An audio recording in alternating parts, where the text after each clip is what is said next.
সালাউদ্দিন আলমগীর রাসেল আওয়ামী লীগের একজন ফ্যাসিস্ট। বিগত দিনে উনি আওয়ামী লীগের সাথে রাজনীতি করেছে, আওয়ামী লীগের ব্যানার রাজনীতি করেছে। আপনারা ইতিমধ্যে জানেন শেখ ফজলুর তাপস ঢাকা উত্তরের সাবেক মেয়র এবং শেখ হাসিনার কিলার হাসিনার আপন ভাতিজা, ওনার সাথে রাজনীতি করেছে। আপনারা জানেন বিগত দিনে সখীপুর বাসাইলের যে সাবেক এমপি জয়, তার সাথে দিন রাজনীতি করেছে। এখন বিগত জুলাই আন্দোলন হয়েছে কি এই আওয়ামী লীগকে রাজনীতি করতে দেওয়ার জন্য? না, বিগত জুলাই আন্দোলন হয়েছে এই আওয়ামী লীগকে প্রতিহত করার জন্য, আওয়ামী লীগকে পুরো বাংলাদেশকে নিঃশেষ করে দেওয়ার জন্য। তা এই সালাউদ্দিন আলমগীর রাসেলের মতো আওয়ামী লীগ যেন আর মাঠে নামতে না পারে, এর জন্য আজকে আমাদের এই কর্মসূচি। আমরা ফ্যাসিবাদ মুক্ত একটি সমাজ গড়তে চাই, ফ্যাসিবাদ মুক্ত একটি দেশ গড়তে চাই। আমরা দেখেছি কোনো একটি মহল সেই ফ্যাসিস্টকে জায়গা দেওয়ার জন্য রাসেলদের মতো আরও দেশে অনেক রাসেল আছে যাদেরকে জায়গা করে দিচ্ছে। আমরা তাদের বিরুদ্ধে প্রতিবাদ গড়ে তুলতে চাই।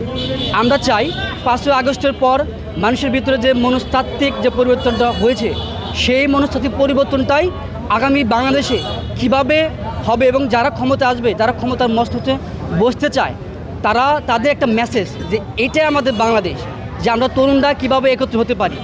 টানা তৃতীয়বার অর্জন করেছে দেশের সেরা সুপার ব্র্যান্ড স্বীকৃতি বসুন্ধরা টিস্যু। হাদির মতো একটি তরুণ যখন তারা হত্যা করতে পেরেছে, আমরা মনে করি হাদির মতো হাজারো হাজারো লক্ষ লক্ষ কোটি কোটি এখনও তরুণ বেঁচে আছে যারা হাদি হয়ে বেঁচে আছে। আমরা চাই আগামী বাংলাদেশ যারা আসুক, দেশ পরিচালনা যারাই করুক, ফ্যাসিস্ট যাতে আবার ফিরে না আসতে পারে, আমাদের এটাই কাম্য। আজকে আমাদের কর্মসূচি হলো আমাদের ফ্যাসিবাদের একজন ব্যবসায়ীর বিরুদ্ধে, যে ব্যবসায়ী গুপ্ত থেকে টাকা প্রদানের মাধ্যমে তার স্বৈরাচারের দোসরদের কার্যক্রম চালিয়ে যাচ্ছে। আমরা দেখতে পারি বিগত 16 বছর প্রশাসন, বিএনপি হোক, জামাত হোক, শিবির হোক, সকল দলের নেতাদের যেভাবে দমন করত ফ্যাসিস্ট হাসিনার নির্দেশে, কিন্তু সেই তৎপরতা এই স্বৈরাচারের দোসরদের বেলায় নেই। এর কারণে আমাদের ওসমান হাদি ভাই শহীদ হয়েছেন, আমাদের জুলাই যোদ্ধারা আহত হচ্ছেন, আমাদের রক্ত ঝরছে। যদি স্বৈরাচারের দোসরদের দমন না করা হয়, এই বাংলাদেশ থেকে আর হত্যা রাজনীতি বন্ধ হবে না, এই বাংলাদেশ থেকে বন্ধ হবে না ফ্যাসিজম।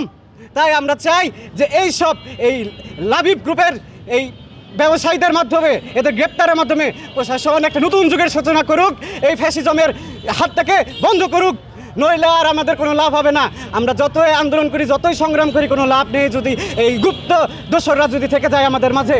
এখন আমাদের এখানে যে কোনো মানে স্বৈরাচারী দোসররা, গুপ্ত দোসররা আমাদের দেখছে না, আমাদের পাশে নেই। এর কারণটা কি?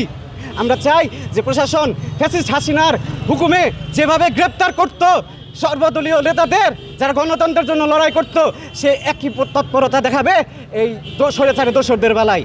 শুধু বলবো, স্বৈরাচার নিপাত যাক, ফ্যাসিজম নিপাত যাক, ইনকিলাব জিন্দাবাদ।